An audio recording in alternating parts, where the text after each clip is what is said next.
Welcome to the Political Punch-Up. Today, we are just a few weeks away from Christmas, and Christmas is on everybody's minds because you know what? Nobody knows whether Christmas is going to happen. Nobody knows whether Christmas is going to be allowed. Nobody knows whether it's going to be denied or whether people are just going to grab it and run with it and do whatever they want with it. So today's question on the Political Punch-Up right here on Talk Radio TV is, should we just cancel it now and put everybody out of their misery? That's the question I want to ask to Connor Tomlinson from Young Voices and Andrew McDonald from the Wolves of Westminster. Andrew, let me kick off with you. Should we just forget about Christmas right now and make everybody understand that it's not happening? Well, look, now, nobody's quite saying that we cancel Christmas or forget Christmas at all, apart from a few journalists out for a decent headline. It's a bit of a ridiculous thing to say. However, I really do believe that we should listen to the sage recommendations, even if it does include a few more restrictions on our festive celebrations. Andrew, I'm just going to interrupt you there for a second. I just want to check that you haven't gone insane. You want us to listen to more of what is said by the people from Sage, is that right? What? So you want to listen to more of Suzanne Mickey? You want to listen to more of Neil Ferguson, two people who haven't got anything right in their entire careers? Is that what you want? Well, not just those, but also the other scientific experts that are on Sage. And Sage generally do tend to agree with the general scientific consensus. Unless you can provide us with a equally valid and respected source that disagrees with their recommendations, then yes, I do believe that we should be following. Well, I'm sure Connor Tomlinson can provide you with an equally variable and useful conversation with people who actually have a brain, who don't believe that every single scientist that walks the earth has all the wisdom of the ages. Connor, please tell me you don't want us to shut down Christmas. Of course not. I think my postman is a bit more informed scientific consensus than Sage at this point. Susan Minchin, might I remind people, is a card-carrying member of the Communist Party and is not a virologist. She's a behavioural scientist. So she knows exactly how to condition people into accepting being compliant to lockdown rules, which seem to be tanking the economy, amassing a lot more authoritarian control towards government. You know, the exact kind of things that communists would want. The problem with lockdowns is they're not just ineffective in that they didn't stop, as with many European countries you see. Australia and New Zealand tried zero COVID policies. Look what that's got them. They're now in concentration camps.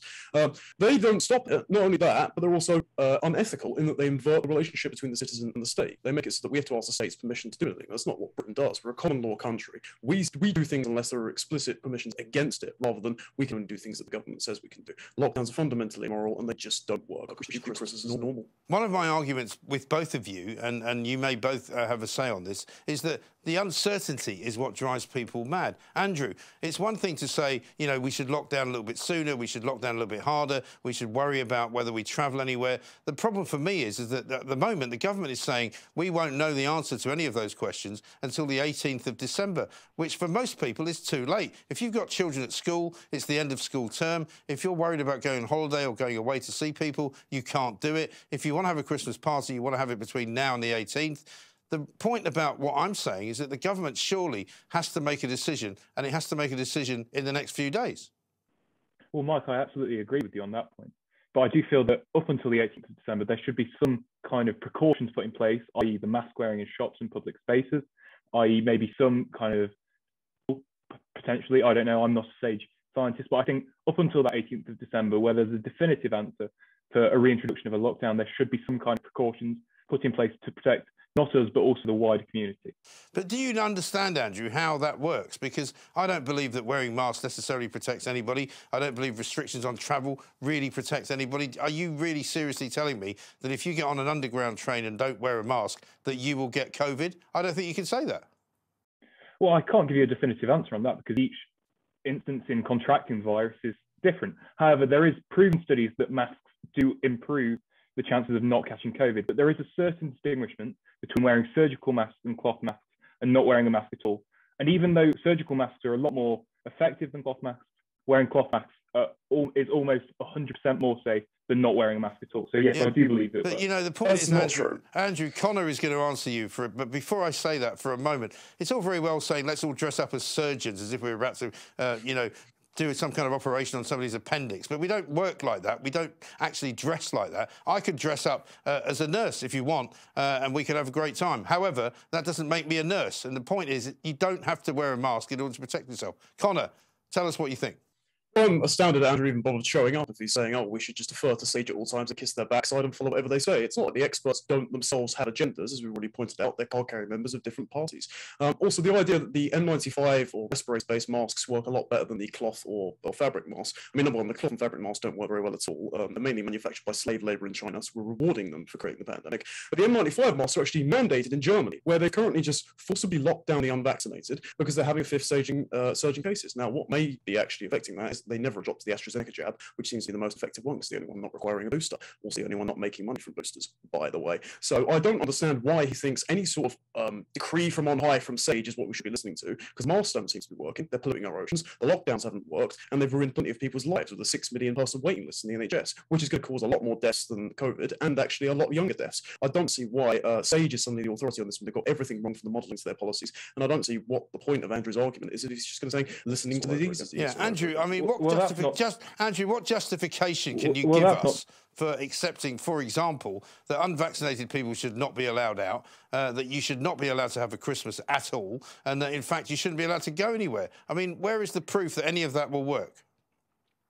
Well, nobody said anything between any distinguishment between those who are vaccinated and those who are unvaccinated, because it is common knowledge that vaccinated people can still spread the virus and they can still catch the virus. And more importantly, as can people who have been vaccinated. Yes, that's what I said. Yes, my point is, Sage have always been the ultimate authority on this. It was Greg Clark MP, the chair of the Science and Technology Select Committee. He wrote in his recommendation to the Prime Minister in November of last year that Sage should be the leading authority on this. The UK must be responsive in its management of the coronavirus and be able and willing to learn from experience. We must look to last Christmas, where there was a new variant come out that we didn't know much about it, but it was infectious. Are you starting to see the similarities there? We must learn from our experiences and protect our community and our economy. Come on, mate, don't make me laugh. Sorry, it was 100% of GDP under lockdown. We have tanked our economy in the entire time we spent doing it. We're going to be paying this off well into our 80s. And funnily enough, the only reason we paid for it is because the Treasury printed loads more money. So there wasn't a magic money trick, as Theresa May said ages ago. So guess what happened to that? Quantitative easing. It means inflation. It's basically a tax on the poor for goods and services for time immemorial. So it's going to tank our economy. So any restrictions you try and impose on us, whether it's buying time more masks from China or locking down again vaccinated and vaccinated alike, is just going to ruin the country. I can tell you a lot about that, but unfortunately we're out of time. So I have to make a decision now. The bell will sound, you will hear the bell, and I will give you my judgment, which will be entirely neutral and based entirely on the scientific advice that I've been given over the past 10 minutes. What I can say is this. Andrew, you look very miserable. Connor looks very happy, so I'm going to give him the win. It's 1-0 to Connor Tomlinson. Andrew McDonald, you've lost on the grounds that your arguments are no good, and you don't look very happy. I would advise you to get out more and meet more people and enjoy Christmas in the best way you can.